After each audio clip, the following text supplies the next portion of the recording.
You're listening to Rodney Rogers Outdoors Radio, where we turn it upside down and look at the outside from the inside out.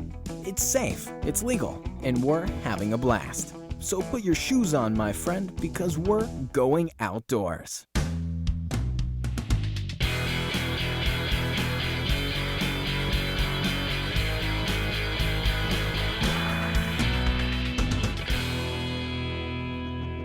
Welcome to Rodney Rogers Outdoors. I am Rodney Rogers. That right there is my partner, Coach Easy Crime. And I am thrilled to be here. As I am too, Michael the Man Coy. That just sounded about as canned. I am thrilled to be here, Rodney. I'm thrilled to be here, Rodney. Back to you. Keep me off mic tonight if you don't mind. Guys, done here. If I had a button, we know I'm not allowed to have buttons, so there's no buttons for me tonight. Rodney, how you doing, man? Dude, I am well, brother. I got so much to talk about. Let's get all our how-tos, how you can reach us tonight. Thank you for hanging out with us. This is mine and Mike's 1 hour vacation. I have said it the same thing every day for how many shows? Still true. 176 tonight, Rodney. I wanted to say 174. 176. I'm 2 shows behind. I'm going to listen to those other 2 and see where I'm at. And I say it every time. This is mine and Mike's 1 hour vacation. We've done this for, we're shooting on 4 years, right? Yeah, that's nuts. Yeah, for sure. Almost 4 years. Man, my gosh, that's awesome. This is we get to just 1 hour. We just get to unload, talk about the things we did over the weekend. You can reach us in so many different ways. Obviously, you can pop us up right on Facebook. We'll see your questions right there. I did miss some questions last week. Sometimes everything, it's weird because I don't get to see everything. You missed them as in people asked them on Facebook yeah, and you people didn't asked see them them on Facebook and I didn't get to see them. Yeah. So I missed a few last week. If I miss them, I apologize, man. Sometimes it just doesn't give me the whole spiel. Yeah, it's not exactly like you're doing a job here. Right. Your focus is helping you answer questions.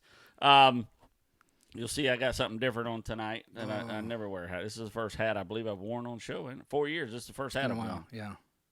Right? No? Yeah. No, I've worn it. Yeah, I've worn line cutters. Yeah, line cutters. We're cheating on line Santa cutters. hats. Yeah. Santa. Birthday hats. Elf hats. You can reach a couple different ways. You can call us if you have a question. 262-345-7763. I'm looking over here. I should be looking over there. 7763. You can also text that number, which someone did last week, and I missed that text. So I'm going to actually read their question tonight just in case they're answering. Oh, please, yes. Just in case they're paying attention. You can hashtag us on Twitter at #RROR. That'll go straight to Mike. It'll go through. I'm going to go through that wire through this computer. Up and around the moon, down past Jupiter. It will go right here to the daggone moon while you're bullcrapping. Excuse me. And then it'll come right to Mike. Mike will answer a question. He'll shoot it right to us. Woo! Mike, what a weekend. How was your weekend, Mike Coy? You know, it doesn't matter because there's so much going on here in Orlando, Florida with Rodney Rogers Outdoors. There is. And it's going to get so much more, actually. There's going to be so much more going on. It's just there are times in life when you go, we need to step up our game. Yeah. And then you do step up your game, and you get that next phase of. Well, you know what I've noticed in life, and this is very true in probably every aspect, and I bet a lot of people can relate to this. When I see the jumps, I see jumps in my life and whatever it is I'm trying to obtain or get better at. Right. When I have a calm time and I can assess the situation. Step back. And have an honest, look at what's good, what's bad, and then when you move forward, you kind of clean some of the cobwebs out, and that's where in my life I feel that progress is made. Right. And I've seen that play out in Rodney Rogers Outdoors as well. Yeah. We make some progress. It's a little, it plateaus a little bit, and we have to figure it out. But, we got to wiggle. But the fact matters, I think that's how it works. That's how it's supposed to work. Yeah. So you can't get all hard on yourself and knock yourself down when you reach those plateaus. That's the time you just assess the situation. Not that anything's bad here, but I'm keep anxious to see these moments in the last 4 years of Rodney Rogers Outdoors that keeps climbing and Every plateau takes us that. And then you look back and go, wow, how do we get this high? Exactly. We've done that a few times, by the way. But it's part of the process, and I still see that process in motion. And as long as you see things in motion, that's where it happens. Yeah. Now, as you know, we always strive to learn more. I get it wrong sometimes, and that's all. We just keep on going. And we're bringing on new technology, new equipment, and I'm surprised everything's working great right here, right now. So far, so good, yeah. So far, so good.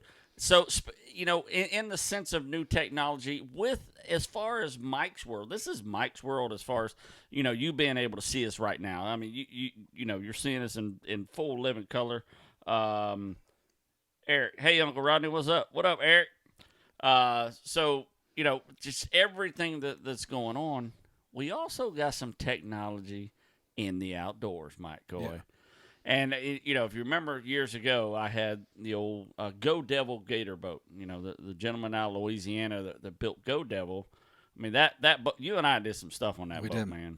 It was just a narrow, long 18-foot boat with a 25-horse Go Devil. Is that what that was, a 25 horse? 25-horse, Okay. surface drive engine. And, man, we pulled. 25, that was it? That was that it. thing could haul. Dude, that thing could haul. That was a beast. Yeah, that is a beast. Okay. But you ain't seen nothing yet, Mike Coy. So, this weekend, we're sitting around and we're getting the house ready to on the lake. Just getting ready to,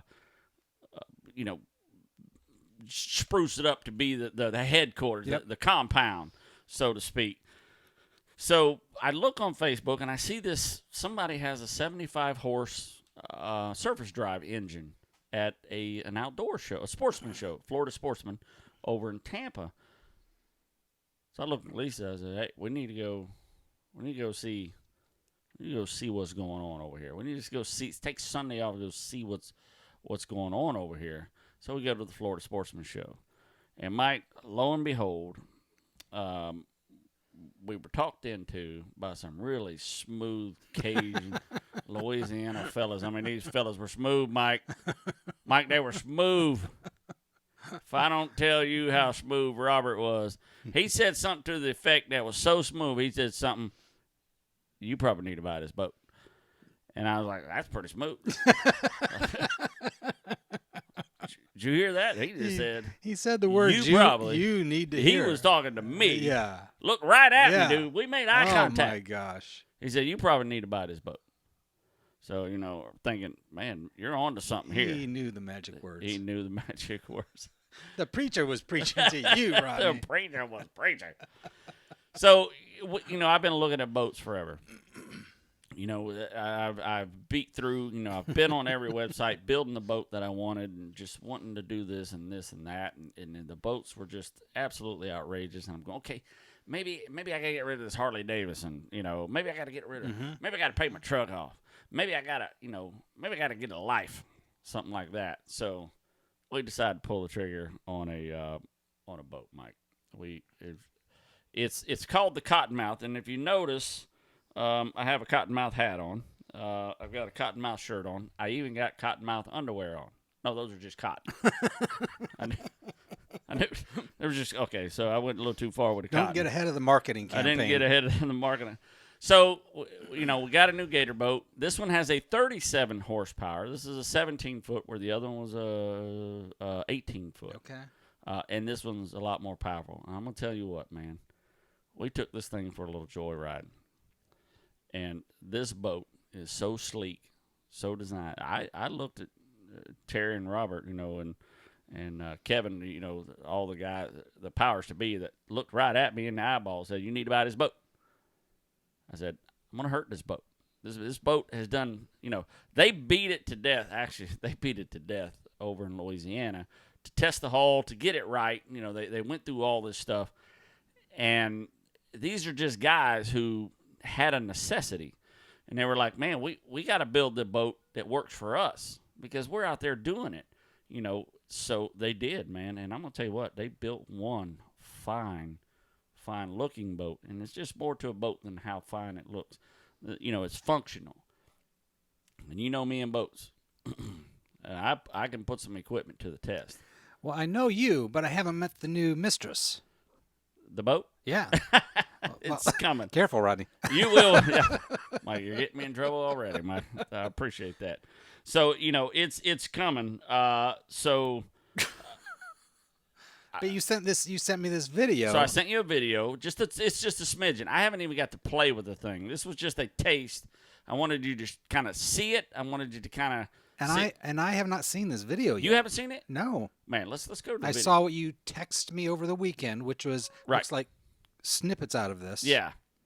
And said, "Hey, check this out." Yeah, should we play this and yes, see? Let's Okay. play it. Let's play this little snippet here. Okay, here we go. So y'all check this out.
Oh, Mike.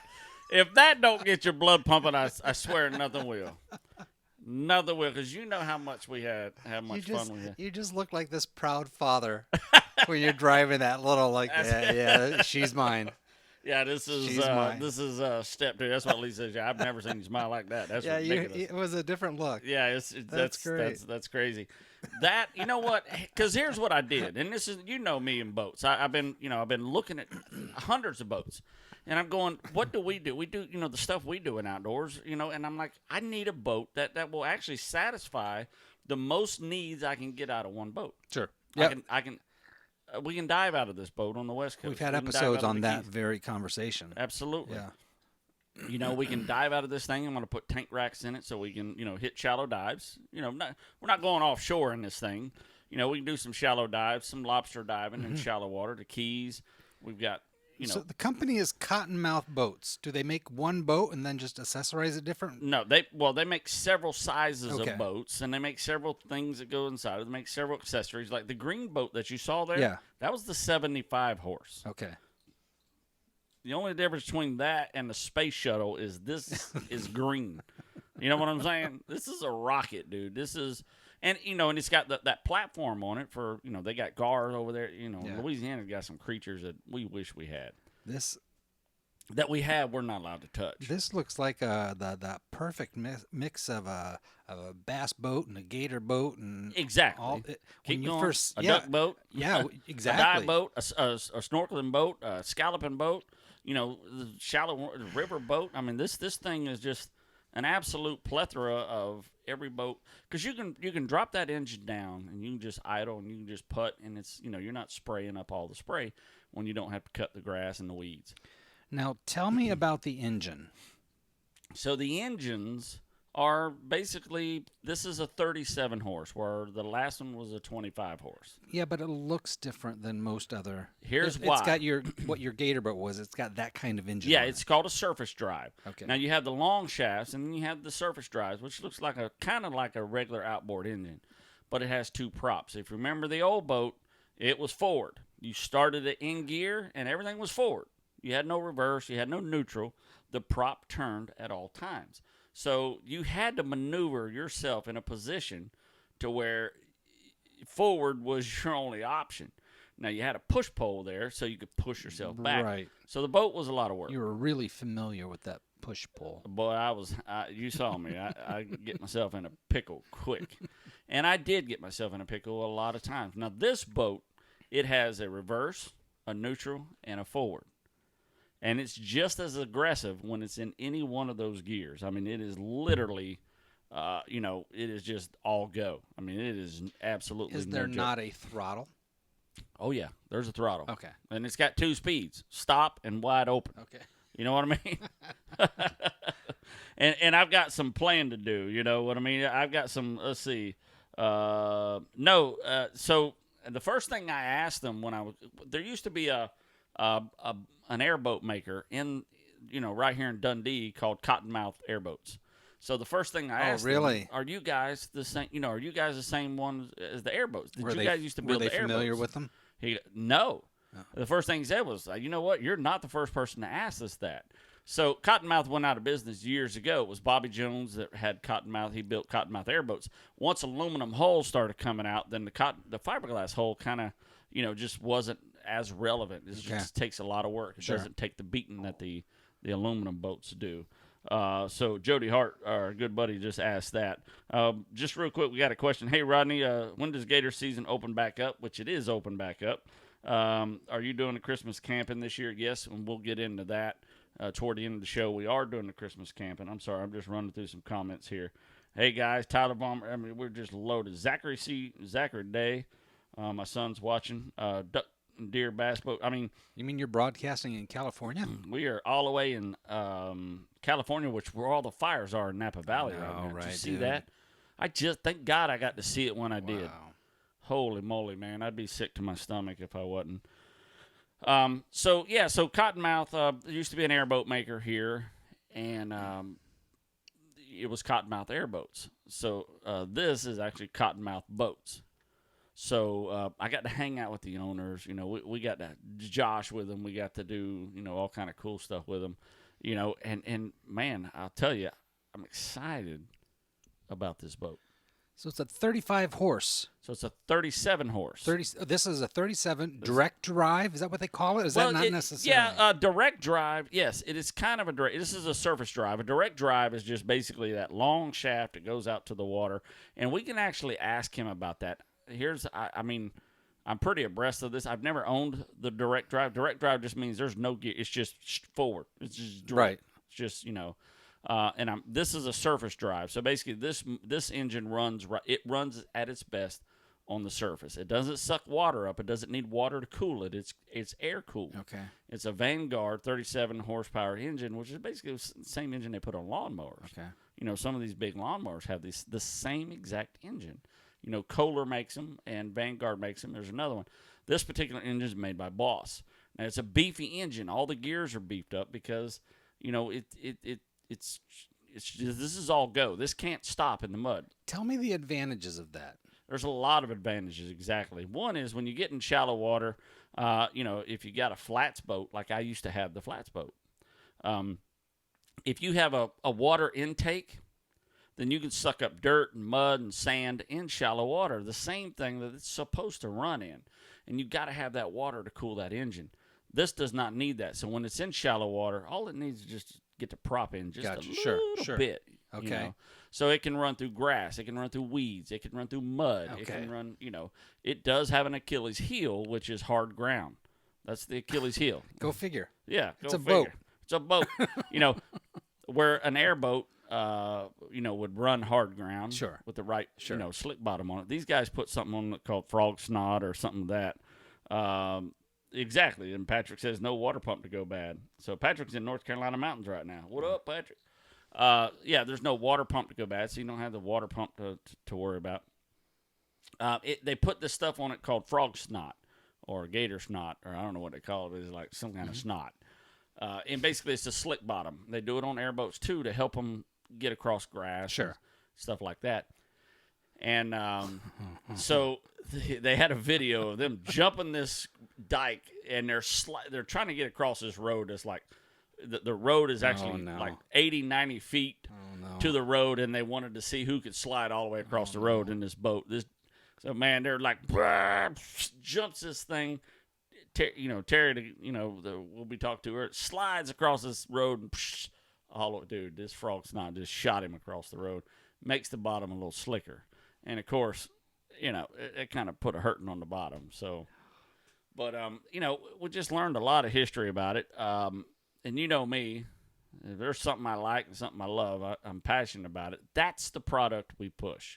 Yep. Those are the things we talk about. Those are the things that we absolutely believe in, and man, so far. Well, I'm excited because when you first sent me that photo, I'm like, okay, it's back. Yeah. Game on again. It's on again. Because we've many times missed that gator boat, and I know this is a different, but this is more of the secret weapon. It looks this is like that same boat on steroids. Yeah. You know what I mean? This is going to, this is that next level. Oh my God. Here we go.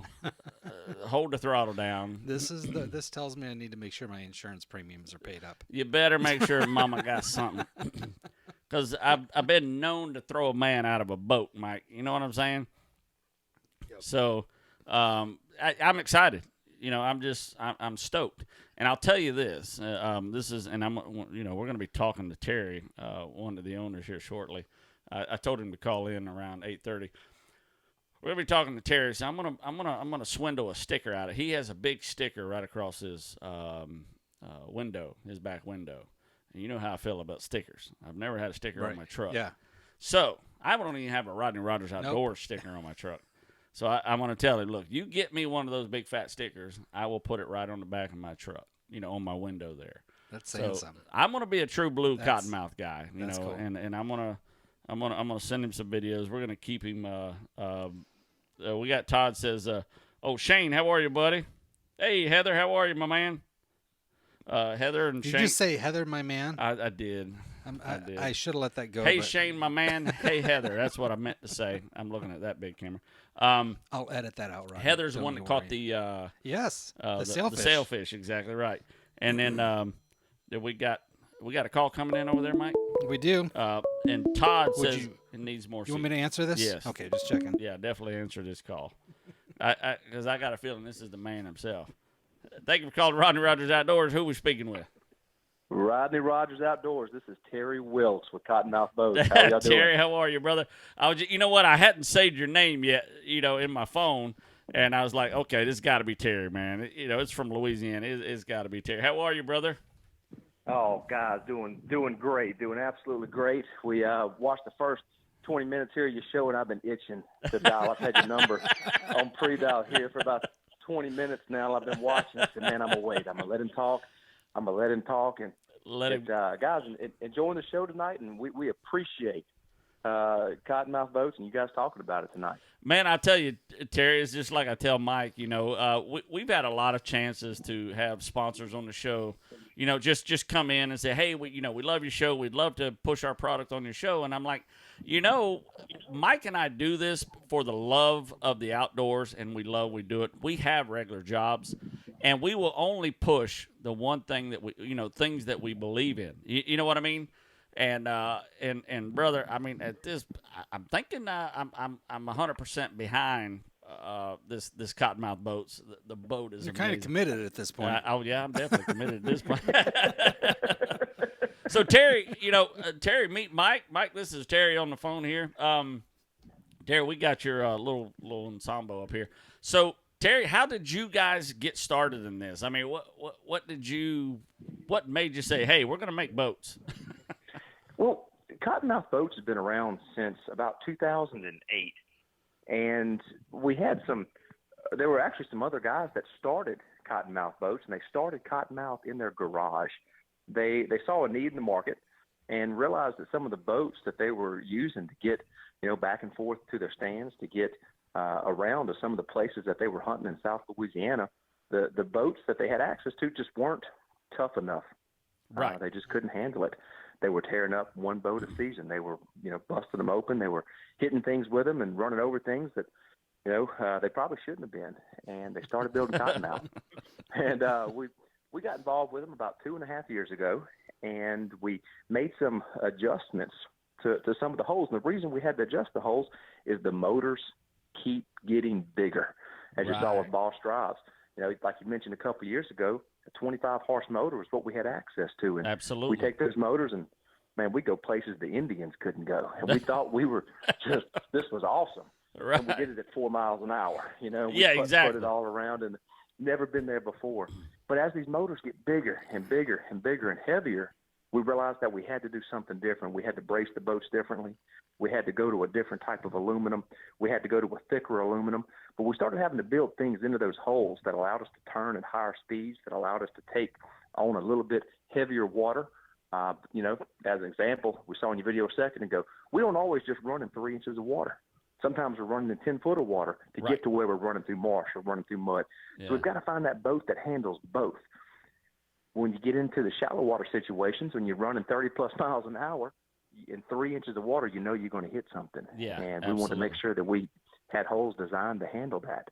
And over the past 2.5 years, we've built quite a few holes and worked through what worked for us and what didn't work. Right. And I'm gonna let y'all into a secret, Rodney. I dare you. Here we I go. dare you. Yeah, Here we go. So, you know, we can talk about engineering and we can talk about hydrodynamics, but I'm going to tell you how it really went down. Okay, We that's built a- what we want to hear. We want to hear the juice, Terry. Man, we built a hole, and we would paper, rock, scissors who was going to be the test dummy, and we'd strap another motor on it. And it really became a competition. It was, you know, who bet you can't jump that? So watch me, hang tight. And before you knew it, we had boats that would jump straight. We had boats that would cross over and keep going. We had boats that were, you know, built for handling extremely rough terrain.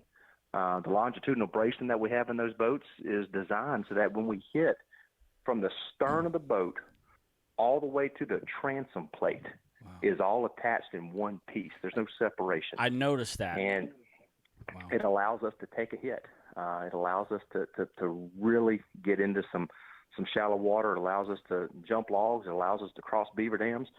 And as that video you saw the other day, and I'm going to send that to you. I want you to put that on your show. Oh, yeah. I was It's, just, you saw me telling Mike about that. I was like, dude, you know, they slid across the highway. It was like he was going to the house with this thing.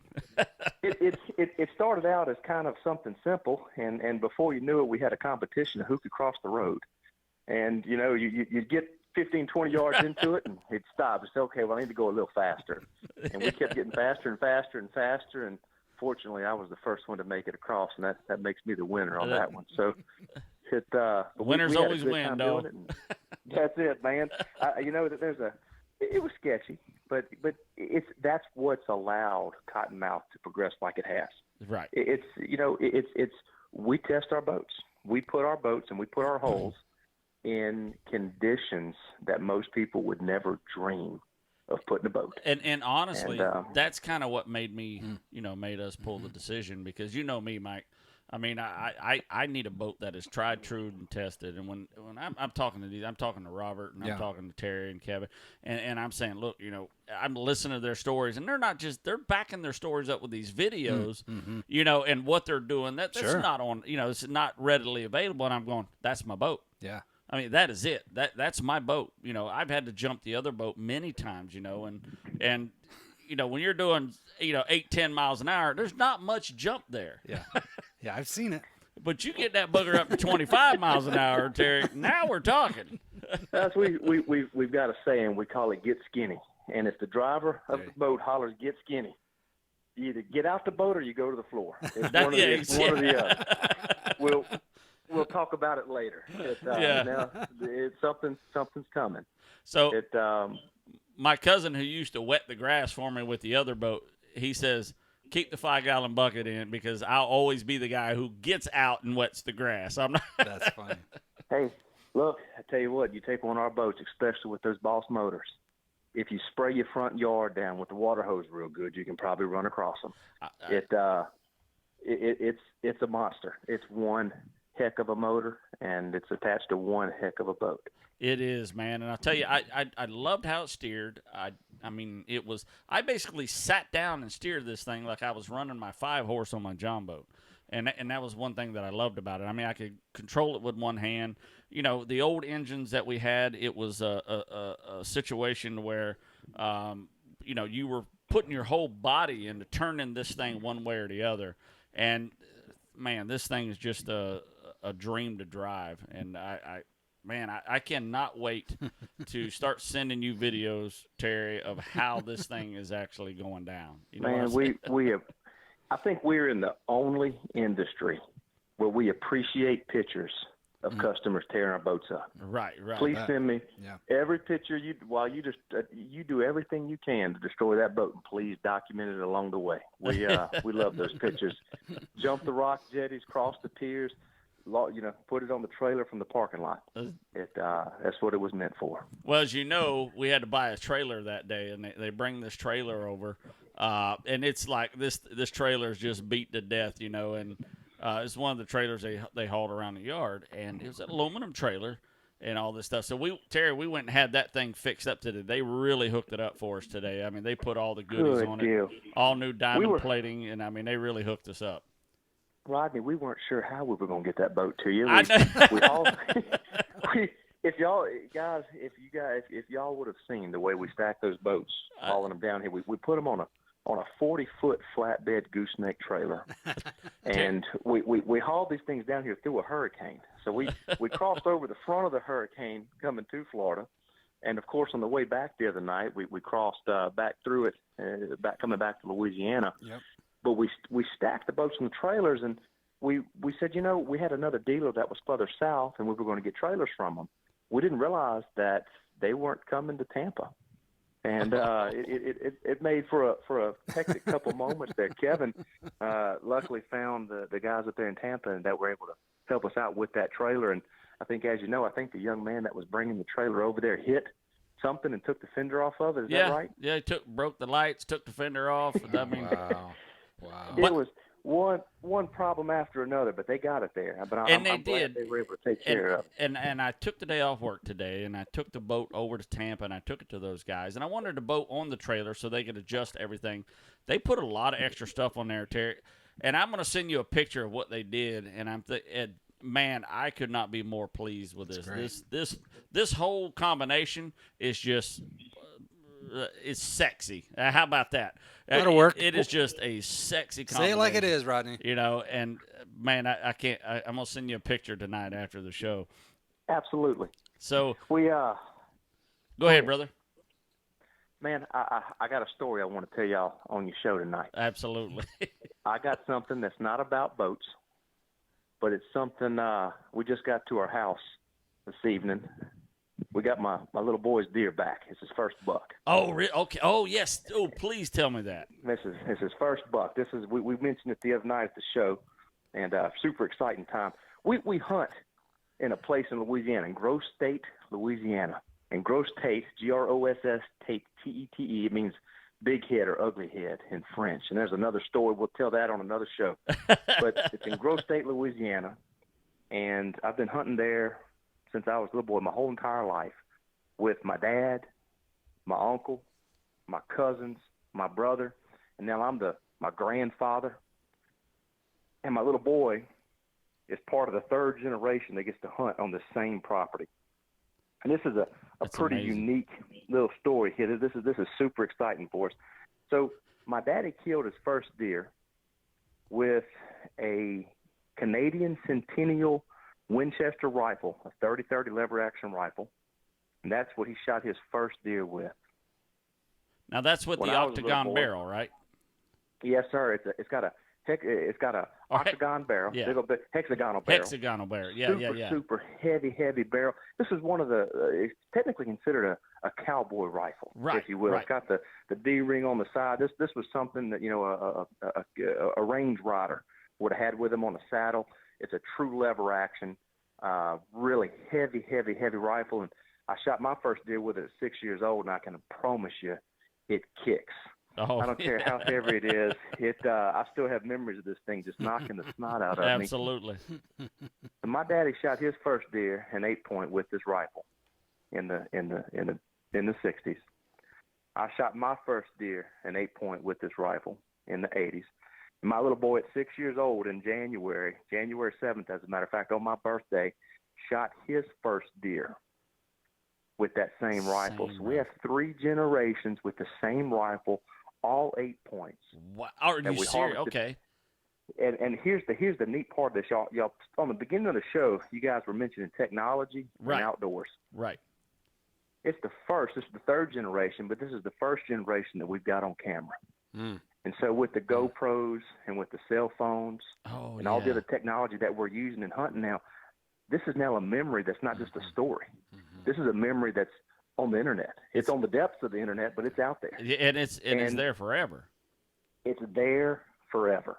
Wow. And we're super, man, just absolutely super excited. And the reason I'm bringing this up is hunting season is now on us. We get to start doe and buck here, I believe the 15th of this month for archery for bow. Right.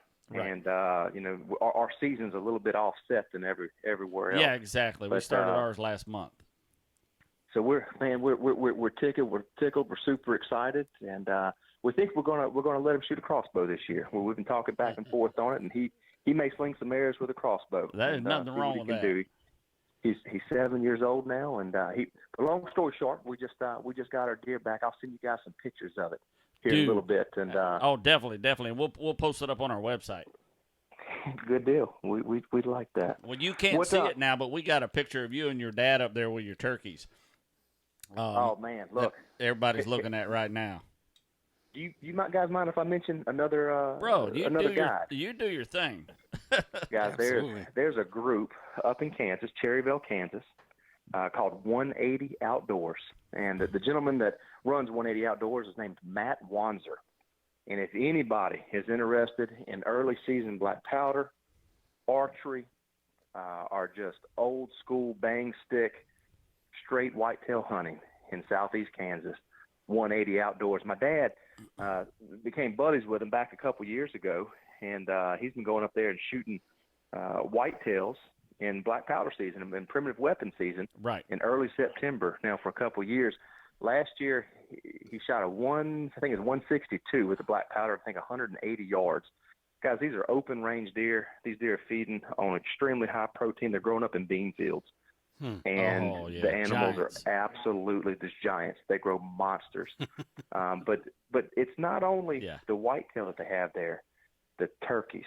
Guys, the early turkey season is just absolutely phenomenal with them. These guys are professionals. Dude, those turkeys that you guys killed those are giants. It's wonderful. Matter of fact, we stalked one of them. We called him in. We got him to a ridge. We crawled the ridge. We got to the top of the ridge, and we were fanning in front of him. And he actually charged us. He ran up the ridge at us, and it was man against beast. I wasn't sure who was which way to go. But that was actually my first turkey, believe it or not. No kidding. And that was this year, and super excited about it. That's 180 Outdoors out in Cherryville, Kansas, and those guys are absolutely unbelievable. They're true professionals, and they put you on animals day in and day out. Well, I'm going to lock those guys super in my pleased phone. With them. Yeah, definitely. I'm going to lock those guys in my phone. Hey, guys, we ought to schedule a hunt. I'm in if you guys are. Let's just see if we can't find something early next year. If y'all want to go put a turkey hunt together and see what we can do. You know what? That's not a bad idea. Now, while we're talking about hunting, I've got something I want to bring up. Okay. So on the way, this is something that we've been scratching our heads on here for a little bit. Uh-oh. We left Tampa the other night, and we said, guys, we're gonna head home. Let's do it. Let's load up and go. So we loaded up the truck and we pointed towards Louisiana, and here we come. Now there's a partial hurricane still left behind, so we're driving back through this so-called storm. It's just a lot of rain, nothing too terribly bad. And we're driving along, and we said, well, let's catch up on Rodney Rogers Outdoors. So we there you pull go. up the Facebook, and we pull up the YouTube, and we said, man, they got all kinds of videos on here, and we started clicking on them and going through them, and we're watching them, and super informative, by the way. Thank you so much. I now understand palatal valves on gators. I'm going to bring that up here in a second, and it may save somebody here in a minute. We're going to talk about that one next. But I want to talk about something more important. Uh-oh. And I want to talk about the discovery of fire. Okay. This is important. I heard about the Great American Squirrel Cook-Off. Oh, is what we're calling it. Oh, Joe Wilson. I'm a little offended that I wasn't invited to it. Next year That won't happen again, I guarantee you. No, sir. We're gonna come up from the swamp down here. We're gonna crawl up from South Louisiana, and we will teach y'all how to cook squirrels. That my goodness. would be awesome. We're gonna come do it. We're gonna make some squirrel dumplings. I think that's what we're gonna do. Joe Wilson, you listening to this? I guarantee you, Joe is all ears right now. He would be Joe excited. Wilson. Joe Wilson. Mr. Joe, if you're listening, I need you to talk to me. I'm worried about the boys eating squirrel sushi. That's what I'm worried about. Yes. I am offering right now to teach any man having to eat squirrel sushi how to build fires. I'm going to buy them an entire pack of Bic lighters, matches, fire starters, anything we can do to help those guys out. My heart goes out to them. Please ask them to cook their squirrels. I'm with you, dog. I am not lying. I can't imagine eating those squirrel sushi. We laughed for 2 states, Mr. Rodney. We thought that was the funniest thing we'd ever heard. Joe's passionate about his squirrel cook-off. I'm telling you that right now. Man, we are 100% in. I've got another cousin that I think is listening in right now from just north of Atlanta, Georgia, around Kensaw, Georgia. Okay. And what up, we've got a cuz? squirrel story. Hey, cuz. And we'll tell that story another time. And I've got another cousin in Baton Rouge that was there with us on that trip. So it's Jeffrey and Kevin, if y'all are listening. But we had a squirrel hunt one time in the North Smoky Mountains that ended up with what we call the rancid squirrel jambalaya. Oh. And that's another story. But that's a long one. We'll tell that one on another show. And, we're going to tell that one on a boat somewhere in Louisiana with a beer in our hand, brother. There you go. It's gonna take a beer. Yes, sir. You know what's funny is Mike. Last year we went to the squirrel cook-off, and Mike and I. Now Mike. I don't know if you know, but Mike's background. He really didn't grow up in the outdoors, and that's what makes us such a great pair. He asked all the qualifying questions it takes, that I would answer someone in the outdoors. There's no better question than an honest question. That is exactly right. So Mike got to get a taste of us sitting around the fire telling hunting stories. Yeah. And Mike recorded some of the stories. Priceless. And I'm telling you, and you know what I'm talking about, Terry, that once your boys get going, and it doesn't matter what state you're in, where you're from, and who you are, the hunting stories are pretty much the same. And we laughed till 6 o'clock in the morning. And then, days after it was in Podunk, Arkansas, at these stories. I mean, it was just, and I'm sure it's the same way in your camp. It's just, man, Rodney, it's those stories, and no matter how many times you hear that same story, the memory of it always comes back. Yes, it does. And they get funnier every time. They do. And you think back, and you remember the story. And I've got a bunch of these with Robert Wilson. We've got nightmare stories where we stuffed boats, stayed all night, crawled. You saw some of the pictures of Robert Wilson and his son the other day with his alligator. Did you see that 12-foot alligator they pulled out? He was telling us the story of that, and he was telling us stories of others, and he was showing us videos of this alligator doing a tarpon jump right now. How many tags do you get with your alligators over there? It depends on the property we're hunting on. Typically, Wildlife and Fisheries comes out and they handle surveys on the populations in those given areas. And we hunt our alligators a lot differently, than you guys do. Oh, yeah. And our hands are tied on a lot of things here. We typically, it might be 10 tags for one area, and it might be 150 for another area. But the same as you guys, a 2-foot alligator still counts as a tag. Right, exactly. A tag is a tag. It's just, unfortunately now, the alligators, down here for us, it was a source of income for a lot of trappers and a lot of Cajuns that live down in South Louisiana.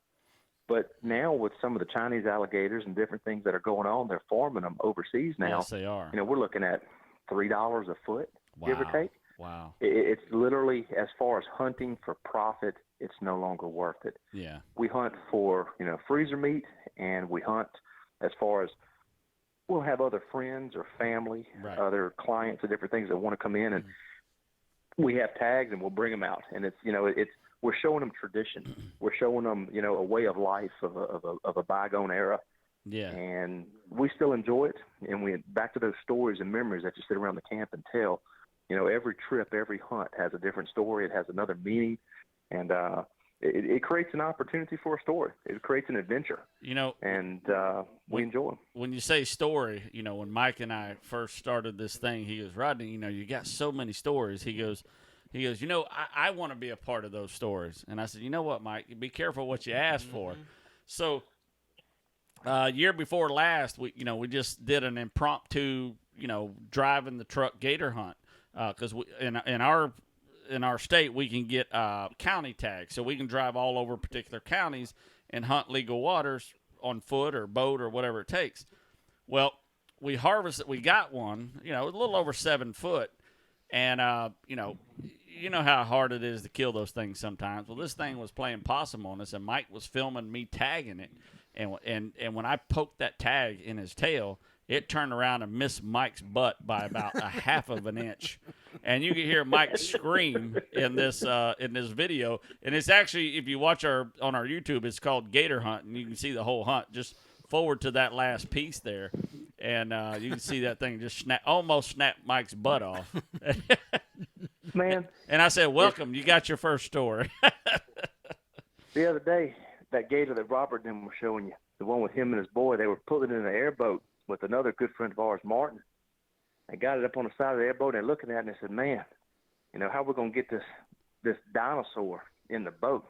Right. I said, well, we you know, one leg at a time. So they grab the shoulder, and they get the shoulder over in the boat. And right about this time, the alligator woke up. And as he put it, he said it crawled. It walked back into the boat for him. They didn't have to really do anything. Oh, yeah. I remember him telling me that. Wow. So it was kind of a harrowing moment there for him a couple seconds. Wow. But, you know, the trick of it is you don't want to really shoot him in the water, because a big alligator like that, you have to, you know, you hurt your back putting him in the boat. And so you want to stun him. and knowing Robert, I think that might have been playing that way. Yeah, so Robert probably said, hey, let him walk in the boat.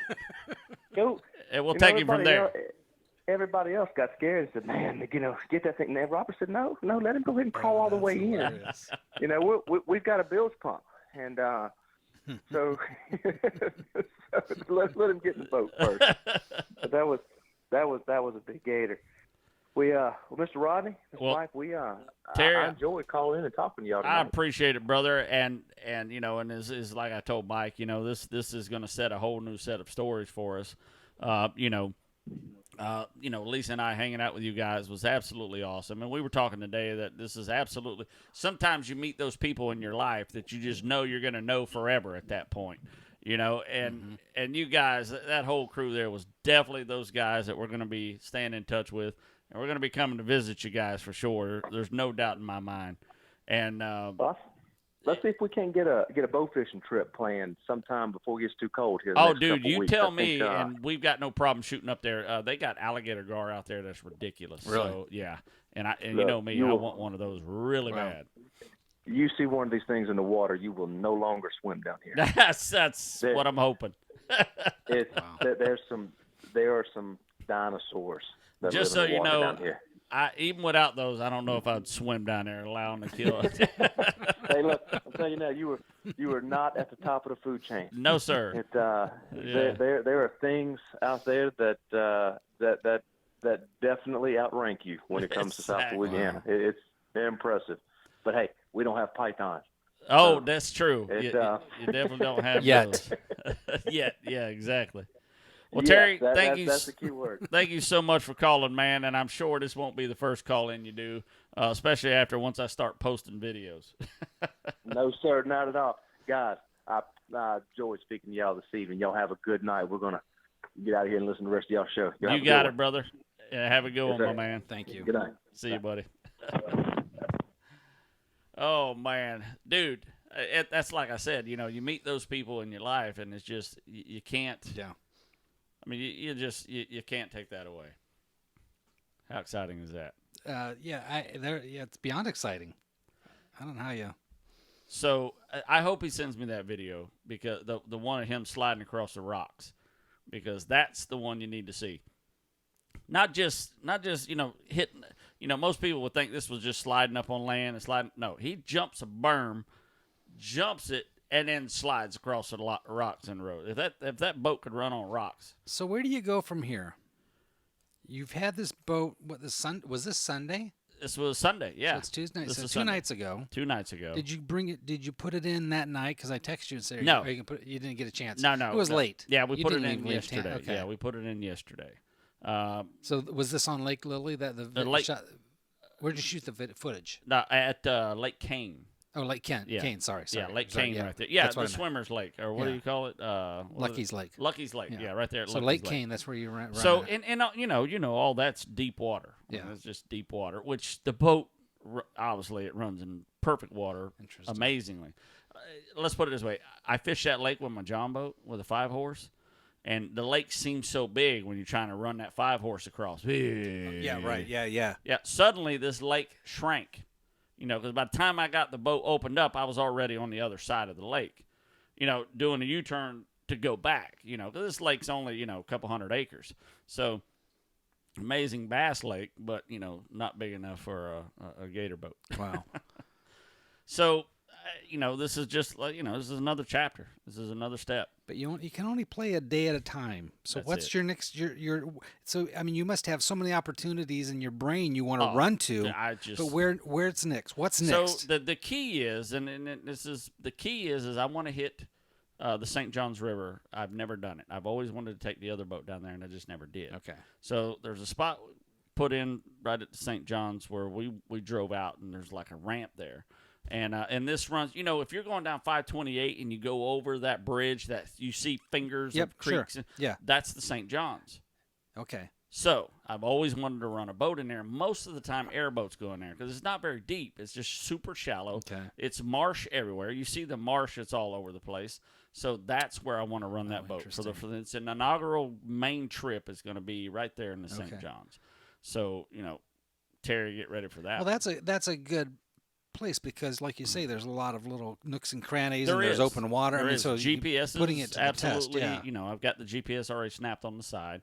It's absolutely imperative in that area because all the tributaries that come in and out of that thing is just absolutely. It's just a maze of canals and creek. It's literally a maze. I can play out the battle in your mind of having to shut off the boat to fish or keep the boat running to run the boat. The fishing poles will not be in the boat. Period. Really? No, they won't. Really? Go. Yeah, I know. Who am I fooling? I'm not fishing. Okay. I'm out there to. Interesting. I'm out there to run so this boat. So you're going to take that fishing element out. Yeah, I'm not going to try to squeeze in something that I know damn well I ain't going to be doing. You know what I'm saying? So my main goal here is to find some new duck hunting areas. I've hunted Toho for years. Sure. It's starting to fill up. We've bragged on it probably a little too much. So I want to get out off the beaten path a little bit. I've been wanting to scout that area for ducks. So this weekend we're going to be, running that thing looking for ducks. Okay. We're going to just, zoom it up and down. And I know a lot of people run that in airboats. I personally have never seen a boat there, but I know they do. Now, how shallow can this boat go? It can run without water if it has soft mud. Oh, yeah. We don't need water. We just need some salt. We just need something for that prop to dig into. Yeah. The Achilles heel to this boat would be hard sand. Okay. You know what I mean? It would be 2 inches of water with super hard sand. It would still run. You may have to, it'd be, might not be as fun. But, I mean, no, you know what? It would run it, but you couldn't, there wouldn't be much stopping. You just need to get out to some little bit softer. Because down here in Florida, we have a lot of sand. And you don't want to be breaking props either. You won't break this prop. Really? There's no such thing. Yeah. If you break this prop, you have got yourself in a situation that you're not getting out of regardless. And this thing is just a double-bladed steel prop. It's about this big around, and it's designed to eat, chew, spit out, and it chews trees like chewing tobacco, like a redneck chews tobacco. So, And you know what? And I say this would be Achilles heel for it. I don't know because I only had a 25 horse the last round. So, it would stop pretty easy. Yeah. This thing is just all go. So I don't know its limitations yet. I'm sure Terry could call back and say, well, here's what you can do and what you can't do, but I'll find that out for myself. You know what I mean? Sure. We'll put it to the test, and we'll give it the gamut, and we'll give it the rounds and see what happens. So many opportunities, so much, so many places to go, so many things to do. I mean, it's an easy boat. It's low maintenance. There's not a lot of electronics, only the electronics that you put in it. So man, it's the perfect boat. And it allows me to do gator hunting, duck hunting, flats fishing, shallow water diving. I mean, it's just bass fishing. I mean, I can count almost 10 things I can do with this one boat. It's a new chapter. It's a new chapter. I don't need to do 100 mile an hour to my next spot. I'm okay. The 5 horsepower did great. You did fine with that. Had a lot of fun on it. You bit your tongue long enough. It's for sale. You know what I mean? You can buy it. You want to buy it? Call me. 1-800 buy a new boat. So yeah, it's I am going to sell that little John boat. Sure. It's a poor little thing, probably never get used again because this is just that thing. Yeah. Mosquito Lagoon. This boat's perfect. Lake Toho, you name it. It's all perfect. So that's how it is. So we got when's the camping trip? December 2nd and the 3rd, and as we get a little closer, we'll put in some details. We'll put in some details. We'll throw in a lot of details. We actually got a couple months, so got a little bit of time. We're putting the flyers together and all that good stuff. Mike, again, our 1 hour vacation is almost over. Very nice to chat with Terry tonight and look forward to meeting him in person at some point. So, okay, so I guess this is Cuz right here, Jeffrey Wilks. One bad squirrel will ruin the whole jambalaya. Man, I haven't even got. That'd be cool to have a rendezvous in Bentonville, Arkansas. Actually, yes. I will have Terry. I'll have Joe Wilson send you a message. Yeah. I mean, didn't he sound a lot like Joe Wilson? This would be one hoot of a campfire after this. Man, this would be a campfire from. Yeah, that'd be crazy. We won't miss another squirrel cook-off. How loud will the new motor be? Honestly, it's extremely quiet. What you hear in the video is that motor at about 4,000 RPMs. I mean, and it's just not loud at all. Rodney, I love you, and we could go on all night. We got to go. You know what happens, though. They kill the lights on us. They're going to kill the lights on us. Guys, thank you for watching. Thank you for hanging out in our 1 hour vacation. Yeah, for sure. So much details coming soon. So many videos. So much of that stuff. Thank you, Cottonmouth Boats, for hooking us up. And it's our turn to hook you up. And as my mama said 18 million times, and I pray I get to say it half as much, because you know how much I love my mama. You kids get outside and stay.